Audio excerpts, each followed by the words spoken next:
अस्सलाम वालेकुम। क्या हाल चाल है सभी की। उम्मीद करती हूँ आप सभी खैरियत से होंगे और हम भी अल्हम्दुलिल्लाह आप सभी की दुआओं की वजह से खैरियत से हैं। आप सभी हमारे लिए इसी तरह हमारे हक़ में दुआ करते रहिएगा और अल्लाह ताला हमें अपने हिफ्ज़ व अमान में रखेगा। आप सभी को अपने हिफ्ज़ व अमान में रखे, आमीन जी सुम्मा आमीन। और जी यहाँ पर मैं तैयारी कर रही थी फ़ालूदा बनाने की। अब वो रमज़ान है और गर्मी भी है तो फिर ज़ाहिर-सी बात है फ़ालूदा तो बनता है ना। और रमज़ान में तो फ़ालूदा वैसे ही बनता है, चाहे आप वैसे डेली में आम दिनों में ना बनाएँ, लेकिन आप रमज़ान में फ़ालूदा ज़रूर बनाइए क्योंकि रमज़ान में ना सहरी वो अफ़्तारी जब तक कंप्लीट नहीं होती, जब तक उसके साथ फ़ालूदा ना हो या फिर फ़ालूदा शरबत या फिर आप वो जिस तरह का भी पसंद करते हो उस तरह का बनाएँ। जब तक ऐसा कुछ बना ना हो तब तक मज़ा नहीं आता। तो यहाँ पर मैंने ये आधी कटोरी कॉर्नफ्लावर लिया था और उसमें थोड़ा पानी डालकर उसका घोल बना लिया। फिर उसमें मैंने 2 कटोरी पानी और डाला है। हमें इसमें पानी ज़्यादा सा लेना है तो मैंने इसमें 2 कटोरी पानी और डाला था और उसके बाद 1 एंड हाफ़ टी-स्पून डाल दी चीनी क्योंकि हल्का-सा सेवई में मीठापन आ जाएगा। तो ये जो फ़ालूदा बनेगा तो उसमें हल्की सी मिठास होगी, इसे मैं फ़ालूदा बनाने के लिए यूज़ कर रही हूँ।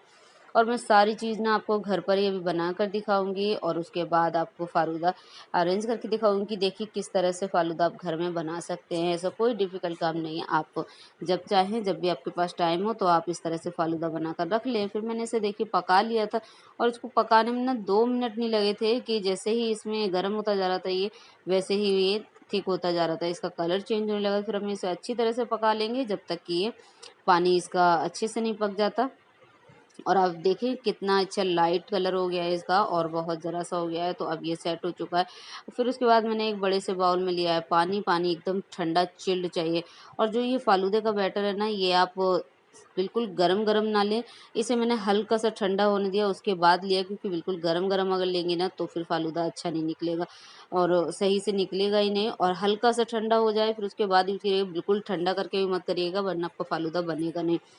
तो इसके बाद देखिए मैंने फिर इसको फ़ालूदा ही मशीन में डाला और उसके बाद मैंने इसको फ़ालूदा बना लिया और फ़ालूदा बहुत मज़े का बनता है, बहुत ही मज़ेदार बनता है। मैंने तो ज़्यादा सा बना लिया था, फिर नेक्स्ट डे भी मैंने उसी का ही शरबत बनाया था फ़ालूदा का, तो बहुत मज़ेदार बन गया था। और ये देखिए मैंने इसको मोटे वाला साइज़ लगाया हुआ है इस वक़्त, थोड़ा-सा मैंने 2 तरह का बनाऊँगी, मोटा भी बनाऊँगी और बारीक वाला भी बनाऊँगी। तो अभी मैं मोटे वाले बना रही हूँ, फिर बाद में उसके बारीक वाले भी बना लूँगी।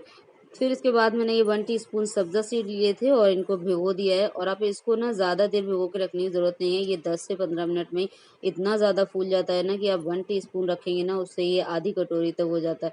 लेकिन बस इसमें पानी अच्छा खासा डाल दीजिएगा ताकि ये अच्छे से फूल जाए।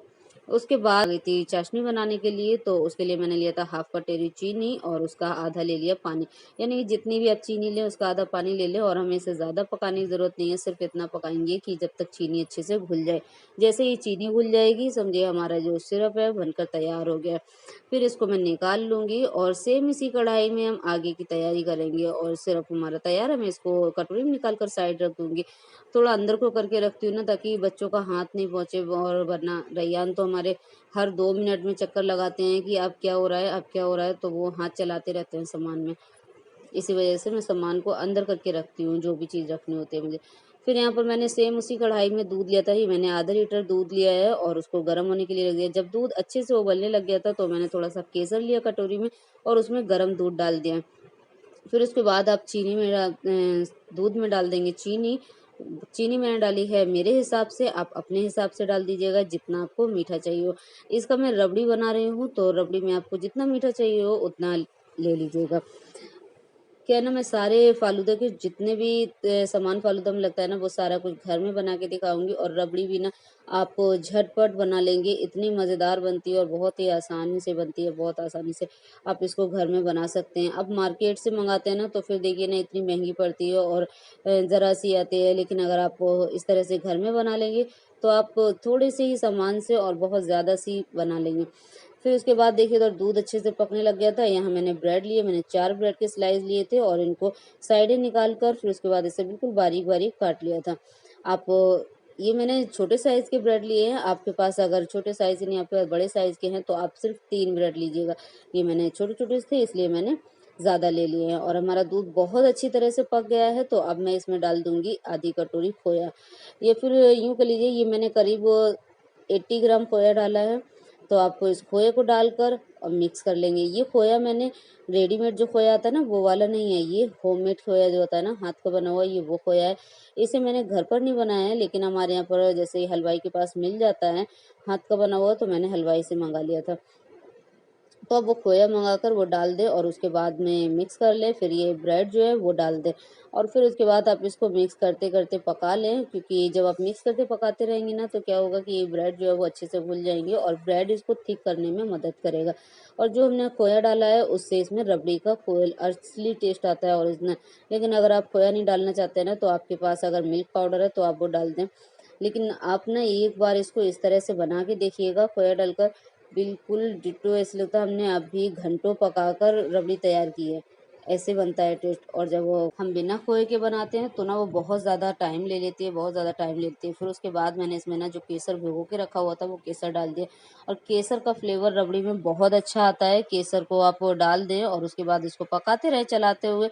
और ये देखिए हमारी रबड़ी कितनी अच्छे से बन के तैयार हो गई है। इसकी थिकनेस बहुत अच्छी है, अभी ठंडी होकर ये और भी ज़्यादा थिक हो जाएगी। तो अब मैंने इसको गैस से उतार कर और एक बड़े से बाउल में निकाल लिया है। ये हमारे फालूदे भी सेट हो चुके हैं। ये मैंने बारीक वाला बनाया था और ये बनाया मैंने मोटा वाला। मैंने दोनों तरह से बनाए थे। मैंने आपको बताया था ना मैं 2 तरह का बनाऊँगी, तो ये मैंने दोनों तरह के फालूदा बना लिए थे। तो चलिए सबसे पहले फालूदे में से पानी निकाल लेते हैं और इसको अच्छे से सुखा देते हैं।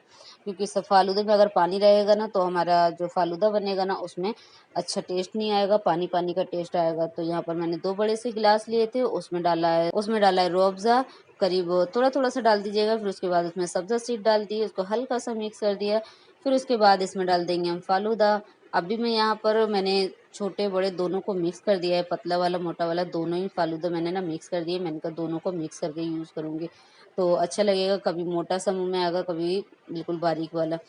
वैसे तो फ़ालूदा ना आप अगर अपनी पसंद से बनाएँ, आपको मोटा, पतला जैसा भी पसंद हो आप उस तरह का बना लें। फिर मैंने फ़ालूदा डाल दिया था, फ़ालूदा डालने के बाद शुगर सिरप डाला और उसके बाद में फिर मैंने फिर से सब्ज़ा सीड डाल दिया। ये शुगर सिरप वही है जो हमने बनाया था, क्योंकि ना इसको मीठा करने के लिए सिरप ज़रूरी होता है, इसलिए सिरप भी आप ज़रूर बना लें। और ये इतना मज़ेदार बनता है, बहुत ही मज़े का बनता है। अगर आप एक बार बना के ना फ़ालूदे को स्टोर कर लेंगे ना तो फिर आपका ये 1 वीक तक बहुत आराम से चल जाएगा। आप फ्रिज में रखें, बनाएँ और बनाकर फ़ौरन इनको ना एयर टाइट में रख दें और रखकर फ्रिज में रख लें और फिर आप देखें कि कितना मज़ेदार हो जाएगा। लेकिन आप में बस याद रखें जब फ़ालूदा रखें ना तो स्टोर करें तो उसके अंदर शुगर सिरप और रूह अफ़ज़ा थोड़ा-थोड़ा सा डाल दें, ताकि उसके अंदर जो है ना अंदर तक मिठास बनी रहे, वरना वो पानी-पानी सा हो जाएगा तो फिर जल्दी से ख़राब भी हो जाता है और टेस्ट भी फिर अच्छा नहीं आएगा। तो इसी वजह से आप इस तरह से इसको स्टोर कर सकते हैं। मैंने ये डबल लेयर का तैयार किया था, क्योंकि मेरे जो गिलास थे वो काफ़ी बड़े साइज़ के थे, तो इस वजह से डबल लेयर लग गई थी इसमें। लेकिन बहुत ही मज़ेदार दिख रहा था, बहुत अच्छा दिख रहा था। और रैयान आए थे अभी बताने के लिए कि हमारा फ़ालूदा देखिए रेडी हो गया है। रैयान पूरा नज़र रखते हैं पूरी तरह से कि मैं क्या कर रही हूँ, कैसे कर रही हूँ, कब कर रही हूँ, क्या लगा रही हूँ। अभी मुझसे पूछ रहे थे कि आप अभी और इसमें क्या-क्या डालेंगी? गार्निश करने के लिए ना मैंने कटे हुए काजू बादाम थे वो डाल दिए ऊपर से। आप अपनी पसंद से कुछ भी डाल लीजिए जो भी आपको पसंद हो, और अगर नहीं पसंद हो तो मत डालिएगा। मैंने काजू बादाम थे तो मैंने वो डाल दिए और ये देखिए कितना मज़ेदार दिख रहा है, लेयरिंग बहुत ही मज़ेदार लग रही है, बहुत ही मज़ेदार नीचे से ऊपर तक पूरा। काफ़ी बड़े साइज़ का था, जिसको फ़ालूदा पसंद है तो वो एक पूरा खा सकता है, मैं पूरा नहीं खा सकती हूँ। मेरे लिए ये छोटा वाला मिनी साइज़ बेहतर है। फिर मैंने ये 2 क्यूट-क्यूट भी तैयार कर लिए थे, छोटी-छोटी सी प्यारे से, तो बहुत ही मज़ेदार बने था फ़ालूदा। आप इसे ज़रूर ट्राई करें, बहुत मज़ेदार, बहुत ही यम्मी बना था। और इसे चिल्ड करके ठंडा करके खाइएगा, मैं इसे सबको फ्रिज में रख दूँगी ताकि एकदम चिल्ड हो जाए। फिर उसके बाद मगरिब का टाइम होने वाला था और हमारा दस्तरख़्वान लग चुका था। मैंने यहाँ फ्रूट्स कट हुए थे, दही फुल्की बनाई थी और सिंपल आलू की पकौड़ियाँ बनाई थी, जो कि बच्चों को भी पसंद है और मुझे भी पसंद है, तो इस वजह से हम लोगों ने अपने लिए आलू की बनाई थी। और प्याज़ की पकौड़ी इनको पसंद है तो इनके लिए प्याज़ की पकौड़ी बना दी थी। और साथ में हमारा फ़ालूदा था और दही फुल्की थी और यही सब चीज़ें थी। मैं ज़्यादा सामान, मैंने आप लोग को बताया ना, मैं ज़्यादा नहीं बनाती, बना लेती हूँ जब कभी तो मेरा बचता है, बहुत ज़्यादा बच जाता है। इनफैक्ट अभी हमारा फ़ालूदा ना बच गया था। हम लोगों ने बस 1 गिलास में ही खा लिया था, बच्चों ने दोनों ने छोटे वाले में 1 में खा लिया था, तो वो बच गया था इस तरह से हमारा। तो नेक्स्ट डे भी शायद हम फ़ालूदा ही इफ्तारी में लेंगे। क्योंकि हमारा फ़ालूदा बचा हुआ रखा है, तो फिर बच्चे दिन में खाते नहीं हैं, जब तक वो साथ में नहीं बैठते तब तक बच्चे खाते नहीं हैं, तो इस वज़ह से वो रखा ही रहेगा, तो वो हम शाम को अफ़्तारी में ले लेंगे नेक्स्ट डे। फिर उसके बाद ढेरों बर्तन हो रहे थे किचन में, तो मैंने वो साफ़ किए, फिर किचन साफ़ किया और उसके बाद मेरा दिल कर रहा था कुछ तीखा खाने के लिए, तो ये नीचे नमाज़ के लिए गए थे, तो तभी लेकर आ गए थे हलीम भी। और हलीम आपको पता है तीखा-सा होता है और इसमें नींबू वग़ैरह डाल लो तो बहुत ही मज़े का लगता है, तो मेरा ये समझिए जो तीखा खाने की क्रेविंग थी ना, वो ख़त्म हो गई थी।